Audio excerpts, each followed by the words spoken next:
just on this island. Oh.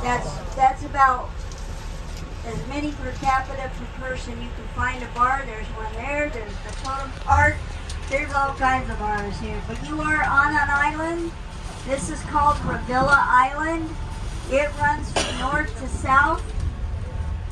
By the time you get to Herring Cove, which is your first stop, if you would have went another 15 miles, you would have been at the end of the island. Now, if you look up here on Mission Street, that is the famous Ketchikan sign. Welcome to Ketchikan sign. They have a salmon market, fresh salmon. This area right here is called Dockside. That's where all the shops and everything, that's where I can leave you off at. If you look to your right down the way on this street, you have the Great Alaskan Fish Shop house right there. Awesome seafood.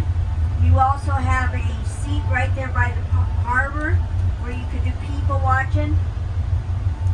And right next to it is the Great Lumberjack Show. They have shows throughout the day that provide an awesome show and information about lumberjacks and how it was run back in the day. Now, if you look to your left on your way through this little city, you're going to notice that this is called Red Light District. This is also called the Whiskey Harbor is in front of it. It's a great little walkway if you have time to come back up here and walk. Back in the day, we were just a bunch of speakeasies and brothels. That green and red house that we passed, it's Dolly's house. That is a 2-story museum. Dolly came from Idaho and she purchased that home in 1910. She stayed on until she passed away until 1972, even though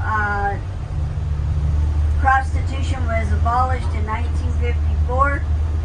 They said at that time she had a 2-for-1 sale because she was going out of business. Now we also have a bunch back in the day we had about 80 fish canneries. Today we only have 3. One is right here. We have people from the Philippines, Japan, China, even Russia that comes over here and works these canneries.